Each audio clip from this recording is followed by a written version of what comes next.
आज हम आपको सुनाने वाले हैं बहुत ही रोमांचक कहानी। आप ऐसी कहानी शायद कहीं नहीं सुने होंगे। कहानी का नाम है आपस में प्यार है तभी तो परिवार है। एक गांव में एक सुखी परिवार रहता था। उस परिवार में 3 भाई और एक बहन थे। उनके माँ बाप उन चारों से बेहद प्यार करते थे, मगर बीच वाले बेटे से थोड़ा परेशान थे। बड़ा बेटा पढ़ लिख कर डॉक्टर बन गया था और छोटा बेटा भी पढ़ लिख कर इंजीनियर बन गया था, मगर बीच वाला बेटा बिल्कुल गंवार और आवारा किस्म का था। कुछ समय बाद उनके दोनों बेटे डॉक्टर और इंजीनियर ने शादी कर ली। महीनों बाद उनकी बेटी की भी शादी अच्छे घराने में हो गया, मगर बीच वाला बेटा अभी कुंवारा ही था। वह अनपढ़ था और कहीं पर मजदूरी का छोटा सा काम करता था। उसको शादी के लिए कोई भी लड़की नहीं मिल रही थी। उसके माँ बाप उससे परेशान थे। अब जब भी उसकी बहन मायके आती थी तो वह अपने दोनों भाइयों डॉक्टर और इंजीनियर से मिलती थी, मगर बीच वाले भाई से बहुत कम मिलती थी क्योंकि वह उसे ज्यादा पैसा नहीं दे पाता था। लेकिन फिर भी वह अपने बहन से बहुत अधिक प्यार करता था। कुछ समय बाद उनके पिता की बीच वाले बेटे की शादी किए बिना ही मृत्यु हो गई।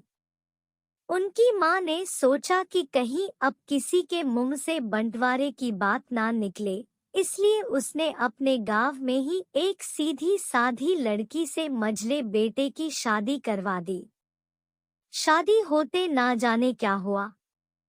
अनपढ़ बेटा मन लगाकर काम करने लगा और अब पहले से कहीं ज्यादा मेहनत भी करने लगा। अब कोई भी पुराना दोस्त उसे मटर गश्ती के लिए बुलाने आता था तो वह मना कर देता था। एक दिन उसके डॉक्टर और इंजीनियर भाइयों ने सोचा कि यह तो गंवार और अनपढ़ है, हम इससे कहीं ज्यादा पैसा कमा लेते हैं, इसलिए अब हमें बंटवारा कर लेना चाहिए। माँ के लाख मना करने के बाद भी दोनों बेटों ने बंटवारे की तारीख तय कर दी और उन्होंने अपनी बहन को भी बुला लिया। तभी उनका गंवार भाई कहता है कि तुम लो बंटवारा कर लो, अगर कुछ बचेगा तो हमें भी दे देना, नहीं तो मत देना, मैं शाम को आकर अंगूठा लगा दूंगा। तभी उसकी बहन कहती है, अरे बेवकूफ, तू तो हमेशा बेवकूफ ही रहेगा। जमीन का हिस्सा आमने सामने बैठकर होता है। उसकी माँ भी उसे काम पर जाने से रोकने लगी। उसी वक्त वहाँ पर वकील भी आ जाता है और कहता है कि आपका सारा हिस्सा मिलाकर 10 बीघा जमीन और एक मकान है।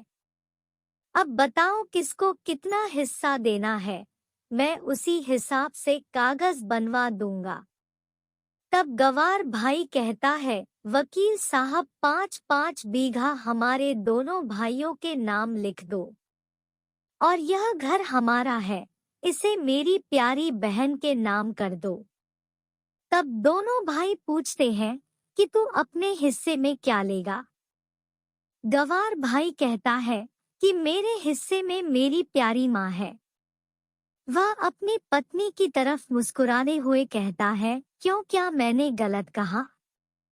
उस गंवार और अनपढ़ की पत्नी अपने सास से लिपट कर कहती है, माँ से बड़ी वसीयत आखिर क्या हो सकती है मेरे लिए। उसी वक्त उसका गंवार पति भी अपने माँ से लिपट जाता है। गंवार बेटे और बहू की प्यार ने जमीन जायदाद के बंटवारे को सन्नाटे में बदल दिया। तभी बहन अपने गंवार भाई के गले लिपट कर रोती हुई कहती है, माफ कर दो भैया, मैं आपको सम्मान नहीं दे सकी।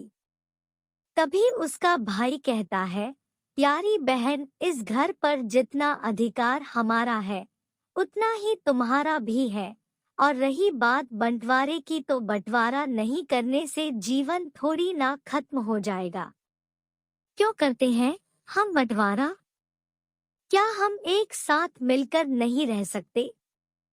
जैसे हम एक साथ मिलकर बचपन में खेलते थे, वैसे ही एक साथ मिलकर रहने को ही तो कहते हैं एक अच्छा परिवार। उस परिवार को संभालती है एक माँ।